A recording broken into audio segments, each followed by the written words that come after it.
Wife divorced me and went on a vacation with her affair partner, assuming she will still get a part from my parents' huge trust fund. But what she got was a lawsuit instead. Hi, I'm Aaron.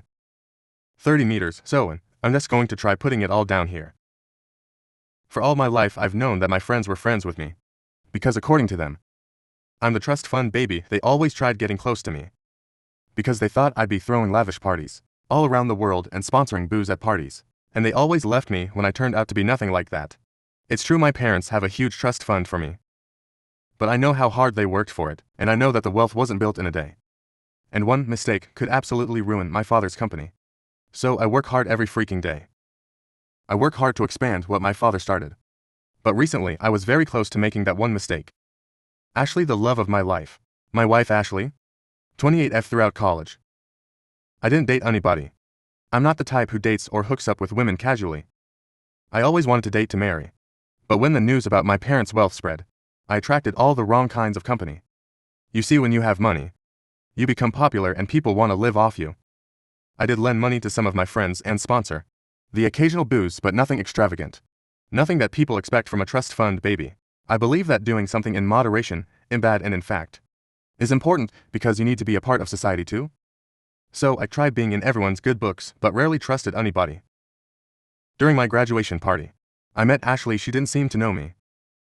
And I started casually talking to her. And we really hit it off instantly. We exchanged phone numbers, and on our first date, I took her to McDonald's and we had the time of our lives. She didn't seem to mind that the first date wasn't anything fancy. And I fell in love. Ashley was the first love of my life. She wasn't boring and didn't seem to be trying hard to impress me. She was just being herself. Also, she was really smart. With her I felt normal and seemed to get an image beyond my money. After 1 month of dating, when I took her to meet my parents, she didn't act surprised at all and seemed to accept that I was rich with nothing but neutrality. I took that as a positive sign that my wealth didn't faze her at all. At that time it didn't occur to me that she probably wasn't surprised, because that was part of her plan from day one, and that she absolutely knew who I was and knew how I wasn't dating anybody, so winning me over was all a carefully crafted strategy. She was full of elegance during her meeting with my parents. She was charming and I was head over heels in love. She was the first girl I ever brought home. My parents were very excited for me. We dated for a year, and during that time, she never accepted any costly gifts from me. Her reason for refusing was simply that we weren't married yet. I proposed to her after a year. She was an absolute sweetheart to my parents. She told my parents that she only had one request, that they never asked her to leave her work, because she wanted to work to expand our fortune. My mother hugged her and said that they were glad I had found such a supportive wife. Ashley worked in a knit company and made a decent amount of money herself. On our second anniversary, my parents hosted a party there. They announced that they wanted to give a gift to Ashley and proposed including her name as a beneficiary. Along with me, they went around introducing Ashley to everybody, including Rob, the trustee. He was an accountant on behalf of the company that looked after the legalities of the funds and investments. He was married and had a daughter. His wife was a lawyer in the same firm. Everything was taken care of, and my wife's name was included as one of the beneficiaries. Ashley bonded really well with my parents and was always doing her best to keep them happy. She also worked and traveled a lot for her job. Later on, I've come to know that she was traveling with her affair partner. Whenever my parents threw a party, she was always eager to attend and look stunning. On countless occasions at such parties, I've seen her talking to Rob in a corner, laughing a little too much, blushing with wine in her hand. And as stupid and blind in love as I was, it never once occurred to me that I should suspect her of having an affair with Rob. But all this time these two were having an affair behind my back. Looking back at it, I'm surprised at Ashley. She's an absolute pro actor. She treated each of us so well that the mere thought of ever suspecting her seemed blasphemous. But she was just biding her time. Almost 7 years into our marriage, my parents passed away within 6 months of each other. I absolutely immersed myself in my work, because it was just too difficult to deal with all the emotions, when you also have to keep the company running, and that was the first time in years when Ashley started showing her true colors. After the funeral she was distant. I thought maybe she was dealing with grief in her own way, and tried giving her space. She didn't say one word to me about my parents passing away or ask how I was. I thought it was strange, but secretly blamed myself for being unable to talk about how I felt, either. About 2 weeks passed before I decided to get home early from work and talk it out with Ashley. I bought a bunch of pink roses on my way back. I had my own key, so I let myself in and came face to face with Rob. I was confused. So I asked him if he came to talk to me about the trust or something. Ashley came out from behind with 2 suitcases. It was then I noticed that even Rob had the suitcases. Ashley looked at me and said, "Oh dang. I meant to do this quietly. I was meaning to leave a note and let you know that I'm moving out. But I guess we have to do it face to face now. Yeah, so I'm leaving you." Yep, you heard that right. And yeah, I'm moving in with Rob after we return from our vacation in Italy. Your parents made sure that I'll get enough money to afford it. Also, we're divorcing. Rob is also going to file for divorce now. Now don't look like a forlorn puppy. Are those flowers for me? I'll take them, thanks, Cha. They were out of the door even before I could ask her to wait. I heard the engine revving up and then silence. And just like that, my wife of 7 years left me. Have you ever heard the expression about the world crashing down in front of you? Well, that best describes what I felt. For 2 days I didn't leave the house. I didn't open the blinds. I was surviving on refrigerated food and then cup noodles. I never turned the TV off because I was scared of the silence. I didn't even feel like bathing. On the 3rd day someone rang the doorbell. I thought that if I didn't open the door, they'd probably go away eventually, but that didn't happen. The bell kept on ringing. And whoever it was pressing the bell harder and longer with each go. 10 minutes went by and still the ringing didn't stop. Now there was someone banging at the door. I heard a woman's voice say, "I know you're in there, open up right now. I'm not leaving till I talk to you." For a minute I thought it was Ashley. But then I remembered that she was vacationing in Italy with Rob. This thought brought a fresh wave of sadness over me, but the knocking and banging wasn't stopping. So I dragged myself out of bed and started unlocking the door. I opened the door to find a red-haired woman in a two-piece suit. She looked like she would bite my head off. She said, "Your wife ran away with my husband. Sitting here and being a wuss won't help anybody. So get up, go take a bath and get yourself in the living room. In 15 minutes we have to talk about a lot of things." When I didn't respond, she let herself in and looked me straight in the eye and said, "What? You stink," before heading to the bathroom. I said, "Okay, Mom." And she screamed back, "I heard that," despite myself. I laughed. I started feeling a little human after my bath. And when I returned to the living room, it was spotless, and so was the kitchen. Sandra, Rob's wife, introduced herself. She told me that she had been trying to reach me at my office for the last 2 days but couldn't get through, so she finally decided to show up at my doorstep. She meant business. I couldn't believe what she was telling me.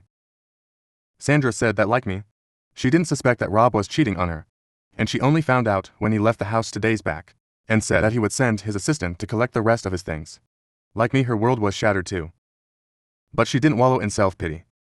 She started digging up dirt. The first thing she did was go through Rob's laptop. He stored his work stuff there, but he had his Facebook logged in. She wasted no time going through his chats and finding out with whom he was having an affair, and once she was sure, she swooped like a hawk. She had gone through every document related to my trust fund and was pretty sure that Rob was taking out money for his own use. It started small so that it went unnoticed. But eventually, he had become bold and careless, because he was being aided by one of the beneficiaries, who was none other than Ashley. A part of me wished that she was lying. But she wasn't. Sandra had all the proof and was ready to take them down. I was still hesitating when Sandra said, "I have a little daughter. I will wring out every single penny from Rob. And I will absolutely wreck Ashley. I don't care what you think. I just wanted to inform you. You don't have to be a part of it if you don't want to." I saw how determined and confident she was, and I instantly knew I could trust this woman. So I was on board. We shook hands as my ex-wife was vacationing in Italy. We were hatching a plan that was going to cost her dearly. Ashley and Rob were back from their 10-day trip to Italy. Sandra and I were waiting for their call, because we wanted to see what their reactions would be when the penny dropped. It was a Monday and I was at work when I received a call from Ashley. As soon as I picked up, she launched into a rant. "What the hell is happening? What does Rob mean that we're in trouble, and where's my money?" I said, "You mean my parents' money that Rob was using to buy you gifts, and probably that apartment you've moved into. I hope you heard from my lawyer. It's Sandra, Rob's wife, who, by the way, also works for the firm." I told her I had to go and hung up before she could say a single word. When I got out of work that day, Ashley was waiting outside. I pretended not to notice her and walked toward my car. But she blocked my way in my whole life of knowing her. I had never seen her so ruffled by anything. She asked me to explain things to her because apparently Rob's anxious retelling of the events wasn't making sense, and she wanted to hear it from me in layman's terms. I told her that I had heard from her lawyer about the divorce filing. The only thing being that she wasn't going to get a single penny. Oh boy. The look on her face. Never in her wildest dreams did she think this could be happening. I could see the panic grow inside her. I was filled with sadistic pleasure. And in the next moment, an overwhelming sense of guilt for putting her in this situation. I still loved her. And it's difficult to watch the person you love getting hurt. I had to get out of there quickly so that she couldn't manipulate me. I walked past her and started moving toward my car. I heard her screaming from behind. She was asking me to stop. The last thing I heard before I got in the car was, "How could you do this to me?" I felt it like a stab and wanted to lash out so badly and say that I could ask her the same damn question, but instead I got in my car and drove off. I could see her looking after the car, absolutely bewildered in my rearview mirror. Meanwhile, Rob had been served with a notice that he was going to be terminated from the company. He was spoiling the reputation of the company. And apparently the news had leaked. And a lot of clients had called asking to terminate their contracts. So the best the company could do as damage control was fire Rob. Sandra had a lot of lawyer friends and arranged for the best lawyer. And she was sure of winning the case and getting custody. I was getting all these updates from Sandra while driving back home. I felt much lighter. I came back home and wrote this up. My interaction with Ashley left me feeling very restless, and I wanted to vent. Do you guys think I'm going too hard on Ashley? In reality, Ida. Update 1. Hi everybody. I'm back with an update. It's been a week. Thanks for your support. Thanks for pulling me up. When I was feeling so confused, I had my first therapy session. And I showed him this Reddit post and he said, "It's a good way to cope." He said it's natural to grieve the person you lost. In this case, Ashley. So, it's only natural that I was feeling so overwhelmed after I dropped the bomb. As for what happened this week, I'm going to try to summarize it for you all. Ashley called me again. This time her tone had softened. Her voice sounded muffled like she had been crying. She asked me if I had dinner. When I said no, she said, "Do you want me to come over and cook it for you?" I was taken aback. I think she took my silence as a yes. Because next she said that she would be at my house in half an hour. I finally found my voice and said no. "No, you won't. Are you kidding after what you've done? You want to come here, cook me dinner, and play house?" She could, baby. No, I know things have been bad. But we can talk. I was losing it then. I think I shouted at this point and went bad. You call what you did bad? Just bad. It was evil. It was brutal and selfish. To hell with you. I don't ever want to see your face again. WTF is wrong with you? Next thing she said made me want to throw up. She asked me to stop overreacting. I think it was a turning point for me. The guilt over hurting her had been eating away inside me. But at this point I saw her real face. A woman who didn't regret her actions one bit and would do it all over again in a heartbeat. The call was a move to try to manipulate me. A trap. She was oblivious to my realization. And was going on about how I was making her out to be a gold digger in the lawsuit, but how untrue that was, because she was earning and had a job herself. I wanted to point out how I had paid all of her student debt. So, if she was living comfortably now, it was because of me and my family. She said that the only reason she wanted to come over was that she thought we should talk and get back together, and I should withdraw my lawsuit because it was pointless. I couldn't help myself from asking, "What about Rob?" She said that Rob was just someone different, and she was having an affair with him because he brought a change to her monotonous life. Then she started blaming me for being away for work and for never being there for her. She said her affair with Rob was passionate and I liked it very much. And instead of apologizing to her, I was giving her a lawsuit. At this point, I was convinced that she was trying to give me an ear bleed. I told her that if she had been having so many problems, she could have talked to me about it, or we could have gone to marriage counseling. Cheating was never the solution. She diverted the topic and started insisting on coming over. I cut the call and called Sandra. I told her what happened. Sandra asked me to ring her back and ask her to come over. She said she was going to come over too. She asked me to play along and see what her real motive was. So I cut my call with Sandra and called up Ashley. She sounded so smug when she picked up. She said that she knew I would come around, and that she'd be there in half an hour. Before Ashley came, Sandra arrived. I didn't know what her plan was, and there wasn't enough time for her to explain. She went inside and asked me to make Ashley sit in the dining room. Sandra said that she would make a special appearance in this drama. Ashley turned up about 40 minutes later, and it was obvious that she had made an effort to look good. She did look good. She got inside, kissed me, and was heading toward the bedroom where Sandra was. So I stopped her and asked her to sit in the dining room. She turned to me and pouted and said, "But why, sweetheart? Did I lose my rights so easily? Was your love so weak? Will you not fight for us, baby?" At this point, Sandra came out of the bedroom. Ashley looked stunned to speak and croaked out something like, "What the hell?" Sandra smiled at Ashley and said, "Ah." Finally, we meet the woman who is dating my useless husband. Rob the cheater. Oh. And yes, you did lose your right to the bedroom. Ashley swung around at me. How could you replace me so easily? You're sleeping with Rob's wife after taking away all my happiness. We had so many debts, and now we won't even get the damn trust fund money. And God knows who leaked the news. But now Rob is jobless, I might get fired too. You're just so selfish, Sandra piped in and said. What do you mean, we have debts? Is it like a joint loan thing? Were you helping Rob misplace and withdraw the funds, or what? Ashley swung at her. Then hell yeah. I've supported Rob from day one. Do you think he could have planned something like that on his own? Obviously I helped him. Unlike you evil witch. You've been nothing but condescending to him. That's why he chose me over you.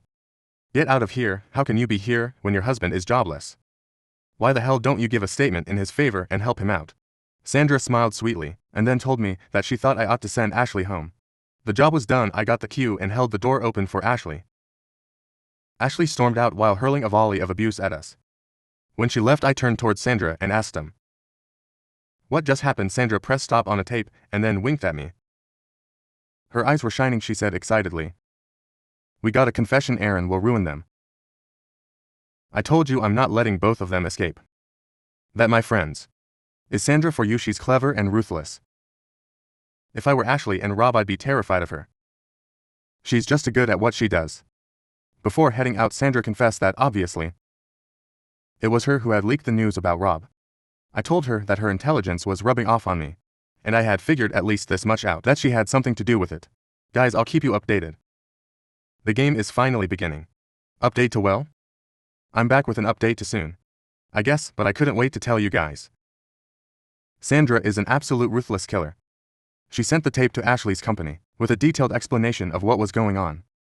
She said in the note that someone who could go to that extent to fool the people who care about her was an incredible person to work in the company and would probably try to embezzle funds from them if she saw an opening. Sandra also knew one of the business partners in Ashley's firm, who happened to be her old friend. Sandra's friend abruptly pulled out of a deal that she was about to sponsor and said that there were certain members on the team whose credibility she doubted. So the deal was off the table. Ashley's boss was absolutely torching himself. When the news reached him, they made a swift decision to save the deal. They fired the person who was responsible for it. That's it, just like that. My ex-wife is fired from the company. Now both of them are jobless and in debt. Sandra told me that Rob had been calling her nonstop, and when she didn't pick up any calls, he started texting her. She asked him to stop annoying her and blocked his number. I'm really enjoying this now. I've also been having my sessions, and my therapist tells me that Ashley should be a case study of narcissism. LOL, that was low-key funny. I laughed freely after a really long time. Anyway, I'll keep you guys updated. Oh, did I tell you guys that Rob was taken into custody? And apparently, Ashley had to break into her savings account to pay for his bail. LOL, serves them right. Bye for now. Update 3 this morning. Sandra called me up. She was furious. Apparently early in the morning, Rob had constantly rang her doorbell. He was drunk and kept on abusing her. Her security camera recorded the whole thing. When Sandra asked him to go away, he tried breaking in. He only went away when Sandra threatened to call the police. The worst thing about this whole incident was that, due to all the noise and everything, Sandra and Rob's daughter Emily woke up. She saw what was happening and is now traumatized. Divorce is usually hard on children, but seeing your father drunk on your doorstep, calling your mom names, and trying to break into the house is on a whole different level. Emily has since refused to leave her room. Sandra asked me if I could go over, as she had to go to the police station and file a restraining order. She couldn't find a babysitter at such short notice. I told her I wouldn't, phoned in at work asking them to call me if they needed anything. As soon as I reached, Sandra was out the door. She told me that if Emily came out, I should give her some food because she hadn't even had breakfast. As soon as Sandra left, I knocked on Emily's room. When nobody responded, I got a pin and broke the lock. I don't know why, but I was feeling paranoid. In that silence, I was thinking of the worst-case scenarios. I just couldn't sit still while the child was suffering. When I burst into a room, there was nobody there and I was hyperventilating. But then a small movement caught my eye. Emily was hiding under the bed. A little girl of 3 or 4 years who looked just like her mom, except for her hair, was looking at me with eyes full of terror. She was stuttering in fear, and somehow managed to ask me if I was her dad's friend, and if Rob had sent me, I knelt down and introduced myself. I told her that instead of her dad, I was actually her mom's friend. She seemed to relax a bit at that. Then she started anxiously looking out the window, and asked if her dad was gone. I said he was because her mom was like a tigress, who would protect her cub with everything. She started crying then, as she told me how she was afraid that Rob would break in and hurt her mom. I told her that I would never let that happen. My heart was breaking for this innocent child, who would not only lost a dad but also seen what a horrible man her father was. I talked her into coming out and playing her favorite Disney movie. I heated up some lasagna and fed her. Sandra tells me that, when she came back, she found Emily lying on my chest and sleeping peacefully, and I drooling into her favorite pillow. That night when I was about to leave, Emily clung to my legs and wouldn't let me go. She kept crying, and then in the end, she said she was scared that Rob would turn up again, and there would be no one to protect her mom. I joked that her mom didn't need protecting, but I shut up when Sandra rolled her eyes at me. It would be really difficult to explain a restraining order to a child, so I decided to stay the night. Emily slept peacefully, and so did I. The next morning, Sandra made us amazing pancakes, and I directly left for work. Emily made me promise that I would come to sleep at their house again that night, so yeah. I guess that's my life now. I have to spend my nights at Sandra's house. Sandra is trying to find a good child psychologist, but, as of now, has had no luck. I'll update you guys after the first hearing. Ciao update for OKFew. It's been a long time since I last updated you guys, right? Well. The first hearing is done. What a layman like me has figured out is this: Ashley and Rob are absolutely cooked. Yeah, I mean it, brother. They are cooked like barbecue. We have such alarming evidence against them that it's actually an open and shut case. But you know how courts are. So, yeah, it's going to drag on for a while. Sandra believes that it won't take more than half a year. She also believes that both of them will be serving time in jail. As for the divorce, Ashley and Rob obviously won't get a penny. Rob has to pay child support as well. Ashley and Rob were job hunting, but with no luck, I have news that Rob is working as a janitor in a nearby club outside the court. We saw Rob getting beat up by some loan sharks. Things are looking grim for that man. He's finished when he saw Sandra outside the court. He ran to her and fell at her feet. He kept begging her to take him back. But by now we know better. Sandra's lawyer tells us that the case is so in Sandra's favor that Rob won't even get visitation rights.